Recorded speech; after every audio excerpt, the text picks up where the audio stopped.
مکہ مکرمہ کی ایک گلی میں سے نبی علیہ الصلوۃ والسلام چلے جا رہے ہیں.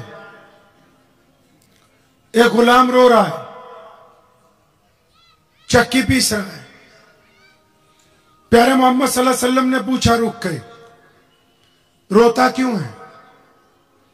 کہنے لگا کہ میرا جو مالک ہے اس نے مجھے کہا ہے کہ چکی پیسو، لیکن مجھے بخار ہے، جسم میں درد ہے، اور اس ڈر سے چکی پیستا ہوں کہ اگر میں یہ کام نہیں کروں گا تو میری چمڑی ادھیڑ دے گا. پیارے نبی صلی اللہ علیہ وسلم نے فرمایا کوئی بات نہیں، ہم تمہاری مدد کریں گے. اتنا کہہ کے وہاں سے چلے گئے. وہ غلام کہتا ہے کہ میرے دل میں آیا کہ بہت سے لوگ سڑک سے گزرتے ہیں، مجھے روتا ہوا بھی دیکھتے ہیں، بلکتا ہوا دیکھتے ہیں، ایک دو لفظ محبت کے کہتے ہیں، بعد میں کوئی آتا نہیں ہے. ابھی سوچ ہی رہا ہے کہ نبی علیہ السلام واپس آ گئے. ایک ہاتھ میں گرم دودھ کا پیالہ، دوسرے ہاتھ میں کھجوریں، اور آ کے اس کو کھجور کھلائی، دودھ پلایا اور فرمایا تو اس بستر پہ لیٹ جا، تیری جگہ چکی میں چلا دوں گا. کیوں؟ تاکہ تو بیمار ہے. ارے وہ سوچنے لگا کہ ایسا کون سا آقا آ گیا کہ جو کالے لوگوں کو، حبشیوں کو، غریبوں کو، مسکینوں کو یہ کہتا ہے کہ تو اپنی جگہ آرام کر، میں تیری جگہ چکی پیس دوں گا. ایک بچہ جس کی عمر 12 سال ہے اپنے چچا کے گھر گیا، اس کے باپ کے انتقال ہو چکا ہے. کہنے لگا چچا میری ماں لوگوں کے گھروں میں کپڑے اور برتن دھونے جاتی ہے تو اس کا کرتا پھٹ گیا ہے، لوگ اس کو دیکھتے ہیں، مجھے شرم آتی ہے، خدا کے لیے ایک جوڑا کپڑے کا دے دو، ایک چادر دے دو، میں اپنی ماں کا کرتا سلواؤں گا. چچا کہنے لگا کہ 4-5 سال جب سے تمہارا باپ مرا ہے تم ہر کام کے لیے میرے پاس آ جاتے ہو، جاؤ بھاگ جاؤ، میں کرتا کپڑا نہیں دے سکتا تمہیں. وہ بچہ مایوس ہو کے نکلا، روتا ہوا گھر کو جا رہا ہے. رستے میں کوئی ملا، بچے روتا کیوں ہے؟ کہنے لگا میری ماں کا کرتا پھٹا ہوا ہے، ہم غریب ہیں، پیسے نہیں ہیں، کرتا خرید نہیں سکتے، کسی نے ابھی تک دیا نہیں. چچا کے پاس مانگنے کے لیے گیا تھا، اس نے بھی انکار کر دیا. تو اس بندے نے کہا کہ میں تجھے ایک چوکھٹ کا دروازہ بتاتا ہوں. وہ چوکھٹ ہے محمد الرسول اللہ کی، جو بیت اللہ سے ٹیک لگا کے بیٹھتے ہیں. تو ان کے پاس جانا، تجھے ماں کے لیے چادر مل جائے گی. وہ بچہ پہلے اپنی ماں کے پاس گیا کہ چچا نے تو انکار کر دیا، مجھے کسی راہگیر نے مشورہ دیا ہے کہ تو رسول اللہ کے پاس جا. کہنے لگی بیٹا بالکل نہیں جانا، میں نے سنا ہے اگر کوئی محمد الرسول اللہ کو نعوذ باللہ دیکھ لے، کوئی ان سے بات کر لے، پھر انہی کا ہو جاتا ہے. تو میں نہیں چاہتی کہ ہم اپنا باپ دادا کا دین چھوڑ دیں، بیٹا وہاں نہیں جانا. بچہ تیز تھا، ماں کو کہنے لگا اماں جاؤں گا تو ضرور، کیونکہ تیرے کپڑے پھٹے ہوئے ہیں، تیرا بدن ننگا ہوتا ہے، جاؤں گا تو ضرور، لیکن میں جا کے پہلے کہہ دوں گا کہ محمد صلی اللہ علیہ وسلم میں آپ کا دین قبول کرنے نہیں آیا. ایسا کوئی لیڈر ہے جس کو کوئی جا کے بولے کہ تجھ کو ووٹ نہیں دیں گے ہمارا کام کرے گا؟ ایسا کوئی سرمایہ دار ہے جس کو مولوی جا کے بولے کہ تیرے لیے دعا نہیں کروں گا ہمارے مدرسے کو چندہ دے گا؟ ایسا کوئی رشتہ دار ہے جس کو کوئی رشتہ دار بولے کہ تیری میں عزت نہیں کروں گا تو میرا یہ کام کرے گا؟ کوئی نہیں سوائے رسول اللہ کے. وہ بچہ گیا خانہ کعبہ میں، نبی علیہ السلام بیت اللہ سے ٹیک لگا کے بیٹھا کرتے تھے، جا کے سلام بھی نہیں، دعا بھی نہیں، سیدھا ہی جا کے کہتا ہے اے سنو جی میں آپ کا دین قبول کروں گا نہیں. نبی علیہ السلام مسکرانے لگے، کہنے لگے پیارے بچے بیٹھ جا، بات بتا کیا ہے؟ کہنے نہیں پہلے میری بات سن لو، میں آپ کا دین قبول نہیں کروں گا، میں آپ کا دین نہیں مانوں گا.